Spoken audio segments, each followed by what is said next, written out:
Hello, explorers, and welcome to episode 47. In today's show, we are going to be doing our Easter special. Stay tuned.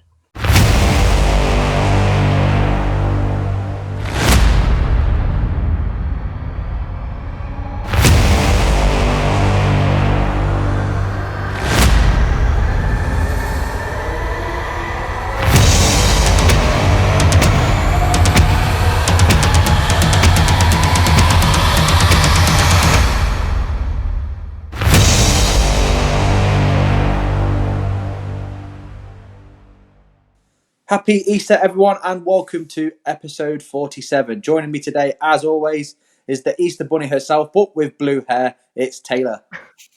Hello there. Big shout out to Naomi Cooper Smith as well, who's a big fan of your blue hair, Taylor. Yeah. Oh my gosh. That was such a nice comment. Hello. Thank you, guys. And finally, a guy who's got Easter eggs that rival that of a crate dragon itself. It's Jimmy. Howdy. How are we all doing? Doing I've well, been doing well. better. Good, happy days. We'll start with you this week, Taylor. What have you been up to this week? I have just been sick all week, so I'm sorry, but you guys are gonna have to listen to my sick voice today. Like I've been sick for like 4 days, but this morning I got myself out of bed and I had a shower and I did the Easter Bunny stuff this morning because I absolutely have to do that. And now I'm here, so I'm barely here. So yeah. Nice. Well, what about you, Jimmy?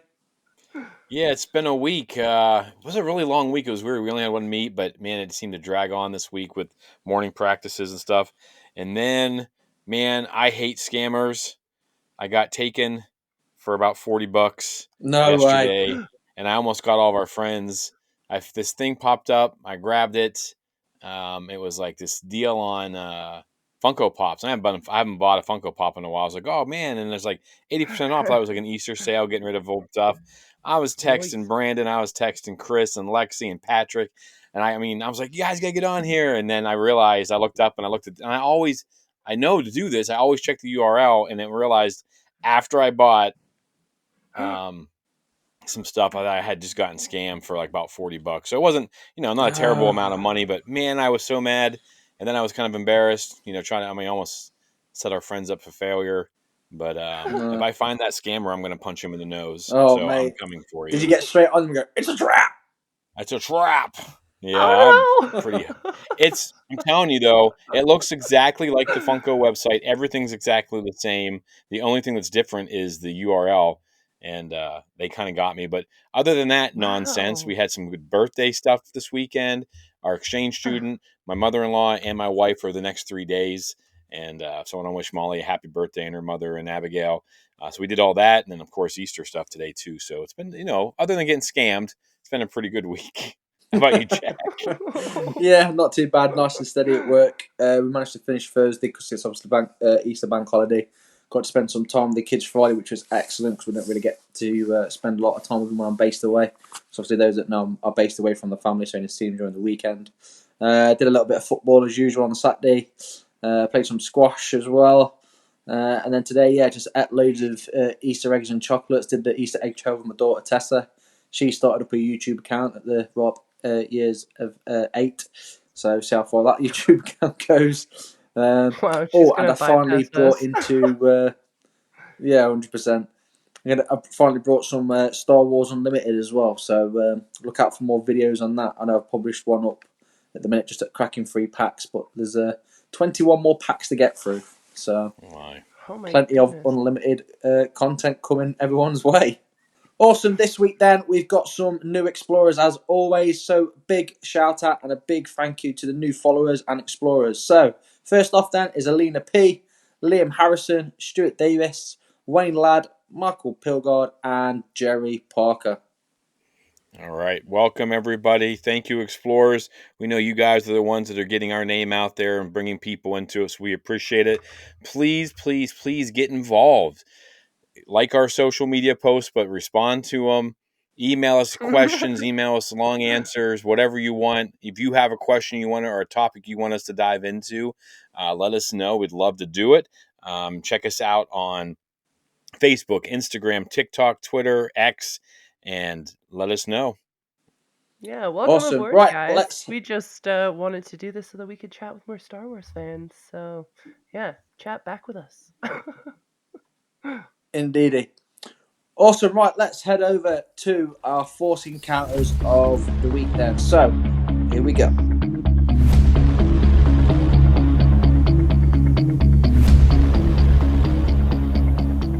Taylor, we're going to start with you this week. What Force Encounters have you got for us? I don't know. I didn't really have a whole lot of Star Wars stuff this week. I just was homesick, and I guess I did some reading. I got some reading done. It's like I read this Cool. What book, you been reading? Starlight Stories. Um, it's like a combination of like 5 different stories, Starlight Stories. I don't have it behind me right now because it's down beside my bed. But I've been reading that. It's Yeah. making me like these behind the scenes characters in the High Republic era a little bit more. But yeah, not too exciting of a Force encounter this week. Sorry. Not a problem. I'll kick it off with a bit lively, more action than is obviously the Star Wars stuff I've been getting. Star Wars Of Unlimited. course. I've invested into that, so again, I'll be going up and down the country at some point, probably playing tournaments and games because it's quite similar to Magic the Gathering when I used to play that. And I've also been playing Star Wars Rivals. I don't know if you remember that, Jimmy, from Celebration. But I've been playing it with the unlikeliest of Padawans, my 8-year-old daughter. And so it's really good for kids, to be fair. So I'm considering doing a little bit of video for that as well, because I think Rivals needs to get punched out there a bit more. I'd like to see some more content and product of that. Really easy game to pick up. And I've just started listening to Defy the Storm as recommended by Taylor as well. So that's ready for me when I drive to and from camp. What about you, Jimmy? What Force Encounter have you got for us? Well, it was fun. I got to do a recap of, was it episode 9 last week with Patrick. Yeah, We got that to was share really some good. fun stories. It took him and I a while to get actually into the episode because we were talking. So I put time codes on that one on YouTube because he and I we had stories, and I actually had to cut some stuff out because I was like, oh my gosh, it took us like 45 minutes to get to the topic, but it's a blast getting to talk with him. He's got some really cool stories. Get on there. He's got a great story about James Earl Jones. It was nuts. Yes, oh my And God. then just a lot of stuff. It was kind of funny you said Rivals because the other day, one of my coworkers who likes board games was having a kind of a rough day, and I had Rivals with me, and so I had him and another one playing it. Well, I think I sent you guys the photo. Yeah. They were playing it during our plan, just kind of unstressing a little bit. So that was kind of fun. And yeah, I'm also about halfway through Defy the Storm. I don't know if I'm about halfway, but I've downloaded the audiobook and I'm reading it just to try to get through it faster because I don't have a lot of time with all the stuff that we're doing right now. So Yeah. I've got to try to Yeah. get the content in however I can. But lots of Star Wars, always Star Wars. I love Star Wars. Awesome. Happy days, right? Let's head to Batu then and see what news we've got coming out of there for this week.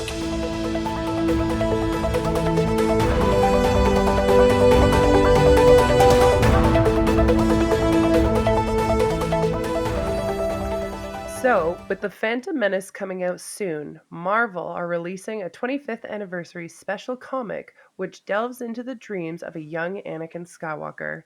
The artwork on the cover is from Will Silney, is really something, and it's due to release May 1st. Check those out. Yeah, really interesting story that with the whole comic beyond the dreams of young Anakin Skywalker. Because you remember in the film as well, it does mention he's been dreaming about Just angels him and stuff like slaughtering that. his like Padawan mates, or Yeah. God, not Phantom Menace. He's going to grow into those more adult feelings later on. But Ewan McGregor has spoken with Lad Bible in an interview saying, whilst there is no intention of making a season 2 for Obi-Wan Kenobi, he would absolutely love to do a second one. And I is actually messaging with John Jackson Miller, who wrote the Kenobi story that's Legends now. And I told him that I loved it. And he said, thank you. And I said, this is what season 2 should be. Yeah. Like that story has Yeah. nothing to do with Luke. I mean, it's all a side adventure off a little bit away from Uncle Owen and all those guys. But yeah, I thought that was kind of funny. And then Of course, he's getting ready to drop his book. What was that one called again, Jimmy? It's just called Kenobi. Just called Kenobi. Yeah. Is that the one that's coming out in special edition as well? Yeah, I it mean, I have is. some I have like a pretty cool version of it. It's as far as a Legends book, I've listened to it probably more times or read it more times than anything other than Plagueis maybe. So I Okay. really enjoy the story. Dives a lot more into like him communing with like Qui-Gon and stuff like that and trying to like reach out. They'd have to change that part, Nice. of course, because Mm-hmm. he does see Qui-Gon at the end of um, Yeah. Kenobi. But anyways, so I thought that was kind of a fun little connection. I happened to talk to the author, which he's pretty amazing, super nice guy too, John Jaxxon. He's talking back and forth a little bit. Speaking of Jedi, Daisy Ridley has mentioned how she would love to see Finn return as a Jedi in the future. After Ooh. speaking to Screen Rant, she mentioned how she would love him to return as a Jedi in the future Star Wars movie. I think we all would. It would feel like Yeah. redemption. I hope that he's pretty angry, it seems like, at Star Wars, but you throw enough money at somebody, they tend to get less angry. Yeah. So I would, and I don't want to get into all that stuff where they misled us and we thought maybe he was going to be the Jedi and all these different things. But listening to him talk, I think he thought more was going to happen with his character than did. I But think, yeah. I also think that's what happens when you have three different, or you at Directors. one point had three different writers and Yeah. directors and everything. And so again, I would love to have him back. 100%. Love to see Finn come back. What about you guys? You guys want to see Finn come back as a Jedi? Go on, Taylor. I do. I'm because he's always trying to say something to Rey in the sequel trilogy. So like, are they actually gonna like come out and be like, "It was that I had the Force. You all thought it was because I was in love with her." Ha ha ha! But it's like I feel the Force. It's like I don't know. I want to know the answer to that freaking question. But yeah, I would like to see Finn. He's just very emotional, sensitive. So it'll be a bit of a training process. So good luck with that. Yeah, for sure. I'd like to see John Boyega come back 100%. I think his story was a little bit, I want to say, lost, I think, in between the films. I'm not sure what was quite going on with Rose at one point either, That's why you can't do it the way they did it. Like, you can't. That shows you, because like people, I don't like The Last Jedi. I like The Last Jedi. I don't like it in that trilogy. Like, people are like, oh, you don't like Ryan Johnson. Like, I would love Ryan Johnson to do his own trilogy, but I want it to be him doing all three, because those are such different directors and producers that it just didn't work at all. Yeah. And I think things like John Boyega get caught up in the mix. I mean, think about Rose, her character. Was it Kelly Marie Tran? Kelly Marie Tran, like, she got totally hosed. And I just think that's because you have. Yeah. And I don't want to sit here and beat that horse, but because I like the movies individually, they don't really flow together, I don't think. But that's all those actors. Yeah, 100%. That's the difficulty with having different directors. I'd say for a trilogy and stuff like that. But you see with The Mandalorian, when it's done correctly, it can be done. But they have one writer, right? I mean, they have a showrunner. Correct. That sees it all the way through. Yeah. Has the vibes, always there, hands on. That's the difference. And I think that is exactly the set theme what for The learned Mandalorian. I'm sorry. And like the set theme for The Mandalorian is to have different directors. So it was meant to be that way. So absolutely. Yeah. Awesome. And finally, we've got some new merchandise with the lead up of, or the finish up, what should I say, of the Imperial March month. With the vintage collection carded figures, there's 2 multi-packs in the Black Series coming out. One of the multi-pack series is a clone trooper, a battle droid, which looks pretty nice. And the other Black Series is from the 90s novel, The Last Command, with Luke, Mara Jade, Joros, and Luke, as it's spelled on the box. And the vintage stuff is actually really nice as well. It's a Dark Trooper from the Mandalorian series and the Assassin droids that we see in Ahsoka that she chops up, both looking really, really nice. And that, ladies and gentlemen, wraps up this week's news. Okay, so this week we are discussing some real excellent stuff, being it's Easter, pun intended. Obviously, the question on everybody's lips, though, what is an Easter egg? Luckily, we have a teacher with us. So, what is an Easter egg? I'm glad you asked, Jack. An Easter egg is a message, image, or feature hidden in a video game, a film, or other TV shows. Now that we have Disney Plus, the term used in this manner was coined around 1979. I was 3 by Steve Wright, then director of software development in the Atari Consumer Division. Atari was a video game system, one of the first.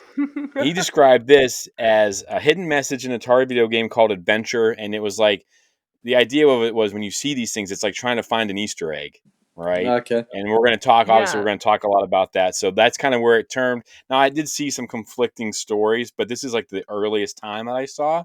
So this is kind of fun. I'm excited to dive into this with you guys. Awesome. Well, you know what? And we actually have a whole bunch of Easter eggs from our listeners as well. So I think we'll have to read those out and see what they think, what their favorites are. Yeah, so first up, we got Darren Briscoe. He says the R2 and C3PO on with the Egyptian Leah hieroglyphics in the Raiders of the Lost Ark.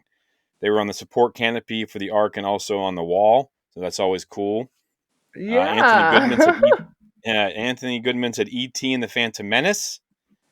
E.T. and a couple of them, if you don't know, you can see them during the one Senate debate. They're down off to the side. There's like 3 of them in there. James Massey, his was literally the chocolate egg in the shape of a stormtrooper helmet. I don't know what that's from. Yeah, so we had it over in the UK. It was literally a chocolate egg in the shape, and it was a chocolate egg of a stormtrooper helmet. So Okay. you probably guys can get it over there. Oh. No, that's Oh fun. my gosh. What about you, Taylor? You got a Oh my few? goodness. Yeah, Rural Farm Boy said he had so many, but he chose the in Galaxy Urabesh, as seen in Obi-Wan Kenobi on Dayu, Battlefront 2 game on Vardos, and the Mando TV series. Yeah, you can always see the Urabesh. I love that. And you know what? We saw a ton of it in like the Ahsoka series too, which was so great. Right? That is an insane spot for him to do as well, because like he said there, he learnt Urabesh, Royal Farm Boy did, and he kept seeing Right. the words in Galaxy, and to link them up. Oh. So there's a big shout out to Royal Farm Boy. Big shout out. Oh my gosh, awesome. And then I have the Dad Vader, 1138 in multiple movies. What am I So the missing there? What is that one? THX 1138. So Yeah. George Lucas's very first movie was that THX 1138, and then so you see that throughout Star Wars a couple times. He gave himself his own little nod. He probably the first Easter egg in Star Wars was one he put in there himself. So that's pretty cool. Yeah. Oh my goodness. Wow. Well, I didn't know that one. And then 1/4 portion said E.T. and the Phantom Menace. That is such a good one. Oh my goodness. Yeah, we had a load of people messaging in. Basically, a load of them as well were the ET and Phantom Menace, so that seemed to be a big highlight. Yeah. Again, thank you to all the explorers again for reaching out, putting the messages and reaction to the posts. As always, we'll try and read every single comment that we get. Thank you to those again that did comment. Again, just explore the Force on Facebook, Instagram, Twitter, Threads, TikTok, and YouTube. And don't forget to like, share, and subscribe on our YouTubes. Now, we're going to give you guys and girls our favourite Easter eggs. I'm going to start us off to just get us going in the right direction. Is the one I spotted, which did make me giggle quite a lot actually, was in Rogue One when you see the ghost ship on Yavin 4. Nice little quiet Easter egg. Spotted it in there. Wasn't quite sure. I had to do a bit of a double take. But like little things like that, you know, when you see ships from other series or other characters in other movies. Do you guys think that Easter eggs have to be small like that? Or do you think they can be, because like one of my favorite, and I didn't put it on my list because we use it for like some of the social media stuff, is like Maul showing up in Solo. Like, yeah. Is that an Easter egg? I guess I don't even know. I guess it kind of depends on your definition, but well, no, I think you're right in a way, because one of my favourite ones I wanted to talk about as well is, like was noted in previous episodes, is Luke Skywalker turning back up in Mandalorian 2. Is that an Easter egg then? Because that's the same as Maul to me, and I'd say it is an Easter egg. Yeah, and that is amazing. I think Easter eggs to me, and again, I'll put this out to everybody, including the explorers and people that are listening, and comment please. is something that resonates with people from other things. So if you're watching, let's say, Raiders of the Lost Ark, for example, there's something Star Wars there. You're watching Phantom Menace, ET's there, etc., etc.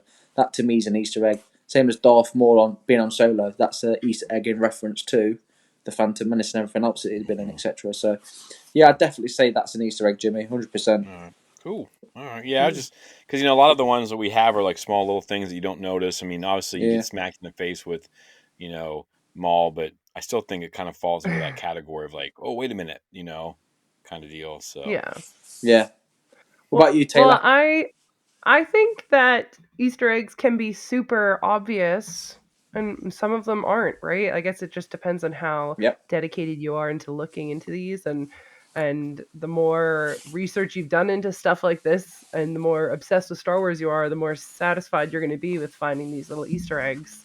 And some of them are right in front of our face, right? Like, one of my favorite Easter eggs is the roof in A New Hope in Luke's aunts and uncles like living room. It doesn't change. He's like, I'll paint the roof tomorrow. He never does. What is it like 20 years later and you still see it? Like, I don't know why. Just seeing it is hilarious because he never actually did it. And it's just like, yes. So that's simple little tiny thing gives me so much joy, and that's what I take from an Easter egg. Does it make me like, oh, that's what I get from it. Nice. Okay, that's another my number Easter one. egg that I absolutely loved. Again, it'll only resonate. I say it only resonate, but a lot of people won't understand who people are if they've not read novels or looked into it a bit more on canon in depth, etc. Is the mention of Voss in Kenobi. When he's in the little hideout, and the mention that Quinlan Voss has been in the hideout, and his reaction as well, because Kenobi's reaction so excited, to like, oh my god, Voss is definitely the reaction I think to the fans as well, isn't it? Because me as a fan at the same time, pretty much was Kenobi going Voss. Yes. Oh my gosh. So, what about you, Jimmy? What else you got? So I don't want to give my honorable mentions. I don't want to ruin anybody else's. My first one is in Rogue One as well. And when you hear that guy give the call sign of Red 5, you're like, oh no, And that was one of my favorite Easter eggs. Is like, that's why that spot was open for Luke. And what, like 3 or 4 days later, Luke's going to be flying that ship. Using that call sign. So I remember. I mean, obviously, Rogue One, an amazing movie. Love it, my favorite. And then just for that to stand out, those little things like that, like the ghost, like you said. But when he calls Red 5, you're like, oh no. So, although that was pretty cool.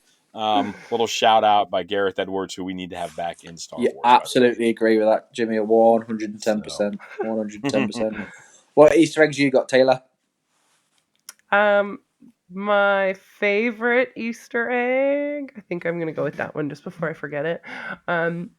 This is a super obvious one, but going right back to my rule of how it made me feel because I knew the information beforehand, was seeing the N1 starfighter show up in Mando. And because nowhere in this is it mentioning like this specific ship, and like I think he does say like this was a Naboo starfighter from the Royal Air Force or whatever, but like that's it. But because we have watched the Phantom Menace like 100 times, that ship we've seen in action. You know what I mean? And then like there's people who are just tuning into Star Wars through Mandalorian. They haven't watched other stuff, right? Like I think by the time we get to this episode, people are starting to be like, okay, I can't just watch Mandalorian and not Star Wars. But I don't know. Seeing that ship roll out slowly and the color and just everything was just amazing. So that silly little, or I guess right in your face Easter egg is probably one of my favorite Easter eggs. Nice. I've got so many Easter eggs. I'll just rattle off a few more as well. And I'm sort of sticking with Rogue One at the minute because I think Rogue One that's a ton. There's so many. Yes. So yeah, another one for Rogue One. Again, something that I noticed last night after I'd read and caught up with YouTube boffins on High Republic is it shows the fallen statue in Jeddah. And I was explaining it to my son James last night. I goes, I know why that statue's like that. That's what I love. So I described it to him what had happened and what book it was in, etc., and the audiobook and stuff like that. And Dang, then that is a literally good when we're one. watching, yeah, such a good one because now you realise, but it makes how you think as freaking well. tragic it is. Did they know that was coming in the High Republic books? Because obviously Rogue One's like 6-7 years before the books.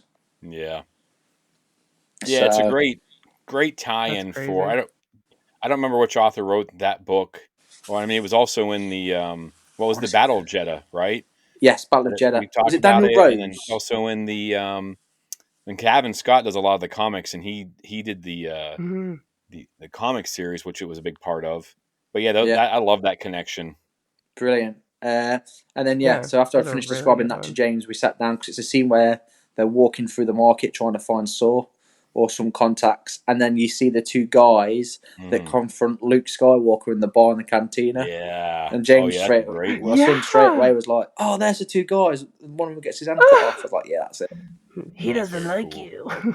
Yeah, I don't like you either. Yeah, I don't care. Who are you? Leave me alone. Why are these things so much fun? Like, I love little Easter eggs. I don't know about you guys, when I'm watching a show, I'm like, what's that actor from? And you sit there and you're like trying to figure out. And I love Easter eggs. They're so silly. It is really a silly concept for us to get so excited about little things like that, but it is fun. I think they just bring back they just bring back fond memories, don't they? Because let's be honest, whenever you watch Star Wars and you've not been happy, or you go to the cinema to go to literally a different galaxy or whatever film it is, even if it's not Star Wars, you're going to get away from the real world. I can't wait for Phantom Menace now that you just said that. Oh mate, pod racing. Can't wait to get in the theater for it. Pod racing. My next one's kind of recent. So episode 8, the mention of the Jaxxon brood in the Bad Batch shows me how well Star Wars is starting to pull everything together. Like, to take a video game reference, and I don't know, I'll be honest, I don't know if they were a Legends thing or not, if this is something they're pulling from Legends. I don't have a massive background on Legends. But the fact that they took that comic or that video game reference, you got Cal Kestis, and you're tying that into the Bad Batch, which is also pulling in the Saj, which is pulling in all this whole world is are colliding together, because then you also had references from the High Republic. And I love the fact that just that quick mention of the Jaxxon brood, and it's just pulling everything together. And I got me real fired up. I remember when I heard it, I said, "Whoa, they just said Jaxxon brood." And I just thought, man, they just do, because we just talked about, 10 minutes ago about the disjointed sequel trilogy. Yeah. And I really do feel like Star Wars has learned, and they're doing such a great job of pulling from all these different mediums. So, you got an Easter egg from a video game coming into one of the animated shows, and then who knows, we see it live action later on or something, so pretty exciting stuff. Indeed. Taylor, any more? Yeah, oh my gosh, I actually have so many. I'm just trying to think of one that's recent. You know what? The snake on the side of Asajj Ventress's armor. So that, if you were just kind of looking at her and looking at her outfit, you think, okay, cool, she's got a snake on her. That's cool. But us being so involved in like going back and doing the research on Asajj and reading the books and seeing her in Clone Wars and all this stuff, we know that snake means so much more to her. Like, there's so much with the snake. Like, the snake can be underestimated. The snake stays, I don't know. There's so many different history things with Asajj with the snake.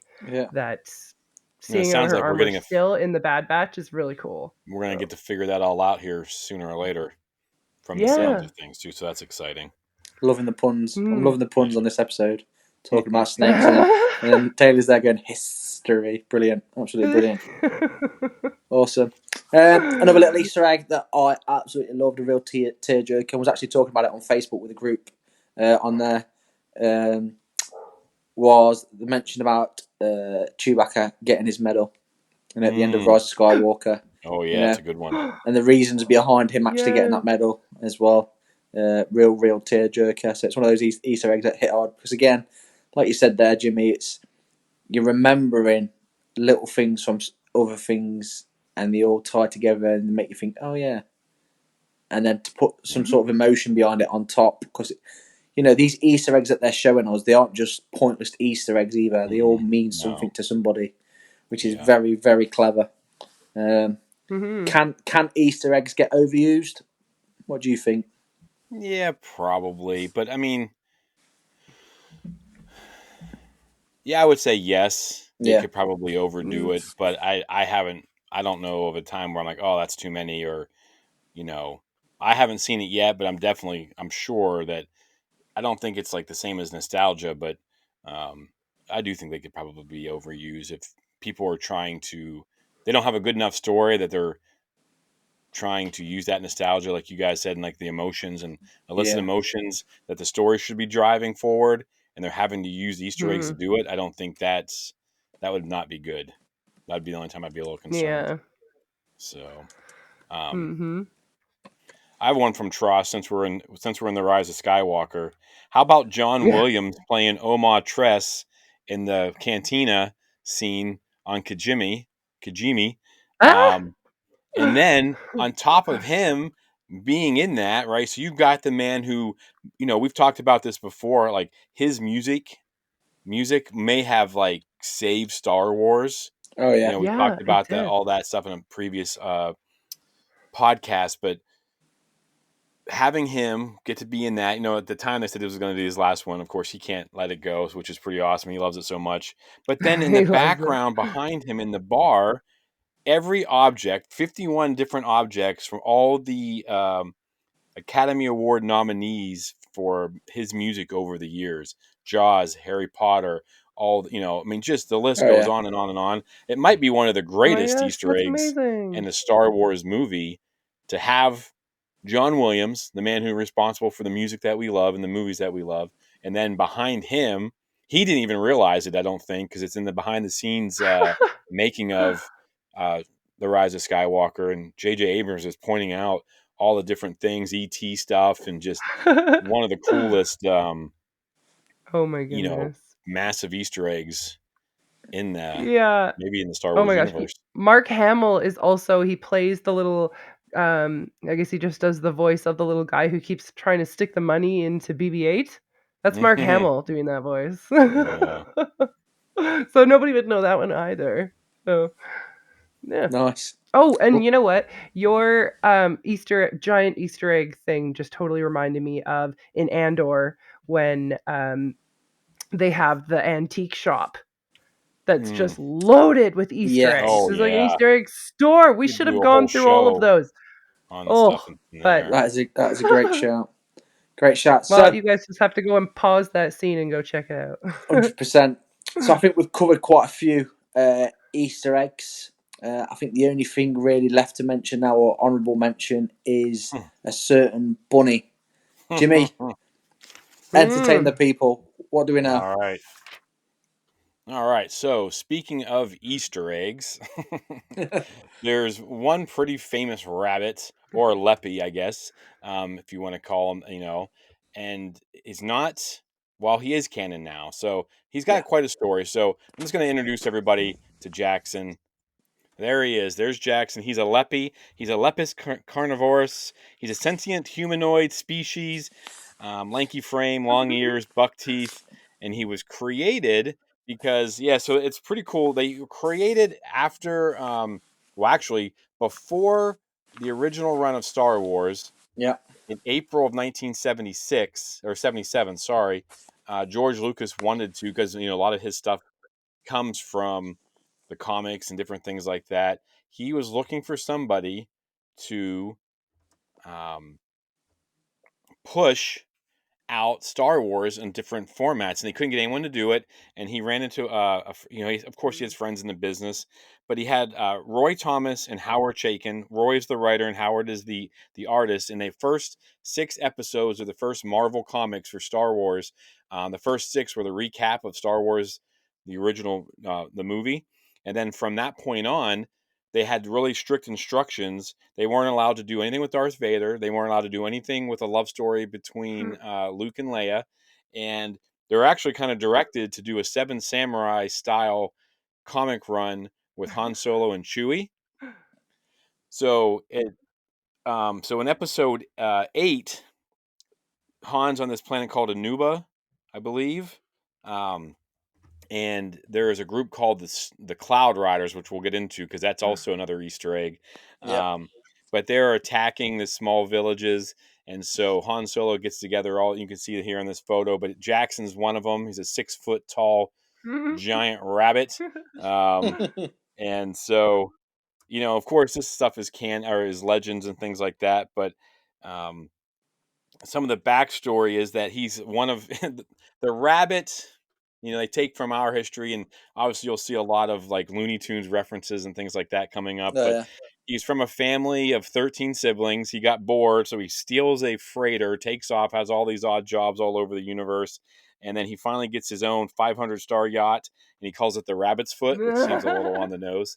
But and then he has a girlfriend named Amazia Foxfire or Foxtrate. I can't remember right off the top of my head, but then he gets teamed up with Han Solo and these other people, and there's a lot of interesting characters, and all these characters will be brought back by like Pablo Hidalgo, sorry, later on. But anyway, so they defend Anuba. I'm pretty sure I'm saying that right. Yeah. Here's a picture of his ship if I can get it to work. There's there's Aduba. Sorry, I apologize. Aduba 3. But that's a picture of his freighter. They get it all put some guns and things like that on it, Yeah. and then they're fighting the Cloud Riders. Let's see if this will work. It cannot. There we go. So we know the Cloud Riders as Emphas Nest and her Marauders, right? Yeah. They're kind of a good guy. So this is a fun little Easter egg in our Easter egg episode talking about rabbits in space. So I thought that kind of all tied together. And it's also fun for me too, is because who's Emphas Nest and the Cloud Riders dealing with? Han Solo. Who do they deal with in the original comic? Han Yeah. Solo. So like got a lot of stuff that they're bringing back now. Unfortunately, there was one person in particular that did not like Jaxxon. You guys want to take any guesses who that might be? Darth Vader. One person with all the power. Jabba the Hutt. Even worse. George Lucas did not like Jaxxon. What? Hated him. Hated him. Told him to write him out. To the point where when I show you the Clone Wars, where Jaxxon reappears in the Clone Wars, it seems like he got his revenge. But that comic series was going to come to an end after 10 runs, 10 episodes, because George was like, I don't like the rabbit. That upset Roy Thomas a little bit. Yeah. And so that series kind of came to an end. Plus, there was some stuff too with the movie was so popular that George didn't want them writing a lot of stuff at that point because he wanted to tell more stories. Yeah. So it kind of halted that whole thing. Everything paused, and then and that was like 1977. So it's going to be almost like 20 years before we see the rabbit again. We see the Lepi, and for a Star Wars Gamer magazine. The Star Hoppers. Yeah, the Star Hoppers of Aduba 3. So this is an article written by Pablo Hidalgo, who of course now is like big time in the story group. But you have all these different characters. They kind of deep dive all of them. They kind of brought them back into the mainstream for a character that George Lucas wanted to have disappeared. And you guys should check these guys out. Like this search them, go on to Wikipedia. They have a pretty cool story. I mean, I have notes and notes and notes. But there was a ton of stuff that came up. 2012, however, George's Padawan, Dave Filoni, doing his master's bidding, I believe. You guys remember the Clone Wars episode, A Sunny Day in the Void? It was part of the D Squadron. Colonel Gascon and R2, they're all stranded after they steal the message. So when they're walking through the deserts, they come upon this ship, and what does that look like to you? if you scan back from it too, he's got like this orangish red suit. You can see the teeth up here. You can It's see where the him. ears would have been Yeah. connected. So I think, Oh yeah. my goodness. So I, like I said, Well, you he know a was lot. one of 13, so there's 1 in 13 chance. Yeah. Well, and also too, like he had 167 aunts and uncles. He had between 300 and 400 cousins. You know what they say about rabbits, Yeah. right? So Yeah. we'll just, this is a family show, so we'll just leave it at that. But it could be somebody else, and I'm sure it could be someone else if uh, he gets My popular again. goodness. But they start kind of bringing him. I mean, this pulls him into canon now, though, because he's in the Yeah. Clone Wars. So Jaxxon the Lepi, 6 foot tall green space rabbit, is now canon. So that's pretty fun. And then, of course, after this, so that was 2012.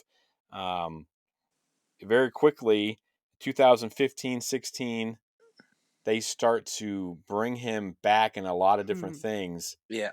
So he becomes he actually has 3 or 4 different cameos on art variants. This Vader Down, there's a Poe Dameron one that he's also part of. Like if you get the variants, you can see his silhouette in the Oh my X-wing gosh. fighter and things like that. And the Vader Down one is him standing up there like Luke Skywalker on Empire Strikes Back. So they're slowly reincorporating this character, um, and then these were all written by Kevin Scott. Right, of course, he does a lot of the comics. He does some of the Oh, High he's Republic awesome. stuff. Yeah. If I can get, he is awesome. Wouldn't it be Yeah, cool if that'd be we ever pretty got to talk cool. to him? Mm-hmm. That'd be pretty awesome. So in was it 2020? Kevin Scott got to write a part of The Empire Strikes Back from a certain point of view. I I love have these. not read all of these. I don't know They're what it is. brilliant. I like a consistent story. Now I did Yeah. enjoy like was it R4 R5 story and like the Star Wars version of this, and that backstory why he Oh, blows his Yeah, I love yeah. motivator. them, mate. So but Cavan Scott brought him into what I would consider like mainstream canon because he has a story in this. Yeah. Um and then so now he's pretty famous. When we were at Celebration last year, a year ago, right? I Yeah. mean, it was Easter Sunday was my last day there last year. Um, I got a pin of him, right? I spent so much money buying one of these shirts and a couple other things. They made a Black Series that we got a pin for him. So, and then, There's something else they released at Celebration as well. well, they had a special pin you could get of him. And there's something else there too, as well, kind of giving, celebrating him. It does seem like he may be being pulled back into the storyline. I mean, you can Yeah. imagine this guy showing up in like the Bad Batch or something. Like it I would fit. think I think Oh it my was a god. comic. I think it was a comic variant because I know Darren Briscoe, one of our listeners, is a massive, massive Jackson fan. Um, but yeah, they're definitely bringing this character back. I think 100%. Yeah, I think I'm not super familiar with Jackson T. Tumperack until recently. I'm doing a deep dive Yeah, into him, but a character I Mm-hmm. want to look at more. You guys can go on StarWars.com. I also did a lot of research on Wikipedia, canon and legends. That stuff pretty much lines up pretty well yeah, with each other. And there's also a YouTuber called Panels to Pixel, and he does a really great job. He's like a 15-20 minute video, and he just ties some stuff in that I didn't really feel like we had time for. But some of the references that Pablo Hidalgo made, like more Easter eggs based yeah, on Looney Tunes stuff, like their Oh home my world god. of Coachella is based off a episode of Bugs Bunny, right? So like just kind of all the tie-ins and the Easter eggs, just so fitting with the episode that we're putting on today. I thought this was a pretty cool character. Um, and Taylor, would you want to see this guy live action? They'd have to do it really well, and I just don't know. You know what? When I look at this character, this Jackson character, it reminds me of like not a Star Wars character, but it reminds me of like a Marvel character, like someone that I would see in like I don't know, the you're Guardians of the probably thinking of Galaxy like Buck show. Rogers. Yeah, it just seems like a Guardians of the Galaxy character or something, and I kind of Yeah, understand why George didn't like him because he just doesn't have that same feel. But I mean, I actually, when I was at Fan Expo this year, I met a Jaxxon cosplayer. His name is Cameron Ross, and he also is one of the droid builders that builds a couple of the droids for the BC Droid Builders Club. And I was talking to him about Jaxxon, and he was just telling me that he's been cosplaying him since 2015. So, which is awesome, Cameron. Like you keep going with that. I Um, think It's a big I hit, think that yeah. Jackson's probably one for the I'm going to say the older generation as well. So not a lot of the newer generation know about Jaxxon. So I think that's really it's good. It's good to keep everyone. How can I put this? Not everyone feeling valued, but everyone's still thought of. You know, they haven't just forgot the older generation of Star Wars, or they never would do. Yeah. I don't Yeah. dispute that, but having little things like this is a big win, I think, for the older generation. Definitely. Yeah, Kevin Scott brought him back in the annuals of the was it Star Wars High Adventures, like kind of the kids' stories. He's got Yeah. 3 of those of the last couple years. I think right up to like COVID, maybe even the year, even 21.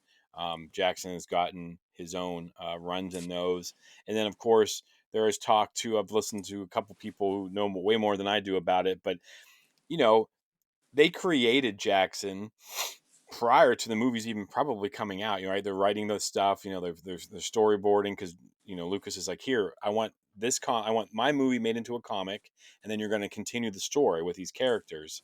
So they're just kind of, and I think Roy Thomas actually went off the cantina scene, right? So he's looking at this and he's seen all these creatures, and it wasn't the best special effects back then. So he Yeah. kind of thought like, hey, this rabbit fits right into with a man sitting over there with a wolf mask on, or different things like that. So Yeah. in that context, I do think he fits in. I do think you're right though, Taylor. Like he kind of gives me more of a Rocket and Groot vibe than Yeah. a Star Wars vibe, but I think one of the Visions episodes, was it the first season? There was a Jedi rabbit samurai type thing, and I think there was one in season 2 as well. But Yeah. No, I think you're I did right. not have time to dive into that. But I love it. I think it fits so well into the stuff that we're talking about today, and it's just kind of a fun to shed some light on some of these lesser known characters. And obviously Yeah. he is beloved because they did a Black series of him, Yeah. and you can't. There's so many characters out there that we don't have Black series of that I know like rabid collectors want. Um, so for him to get one is pretty cool. Yeah. Yeah, why not? We've got characters. We've got fish characters. We've got squids. We've got demon devil things as well in Star Wars. So what harm would the There's like a rabbit bring, praying really? mantis guy also in A New Hope. Yeah, Oh yeah, exactly. yeah. So he is based roughly off of all the stuff that they saw in the cantina scene. So you can kind of see where the they came from. But yeah, that's all I have on Jaxxon. Hopefully, you don't see a 6-foot Lepi delivering your Easter eggs to your kids. You might want to Oh, call the authorities. Yeah. double Hey, well, he's blasters supposed to be out. a really good pirate, a pilot as well, isn't he? He's supposed to be a really hmm good pilot. So Yeah, he has like Mm. a disdain for like Solo. He's had adventures with like Lando and Maz Kanata, and like his story ties in stuff. He's been in Forces of Destiny, his background characters. But yeah, he's supposedly a really good pilot, smuggler. He's kind of, I guess, a rabbit version of Han Solo, and he's got his sidekick Amazia. yeah, So there's definitely scope to squeeze him in some way. Even as again another Easter egg. How Mm. ironic that'd be using Jaxxon as an Easter egg. yeah, for sure. Yeah, awesome. Mhm. So, as always, then, thank you so much for everyone listening.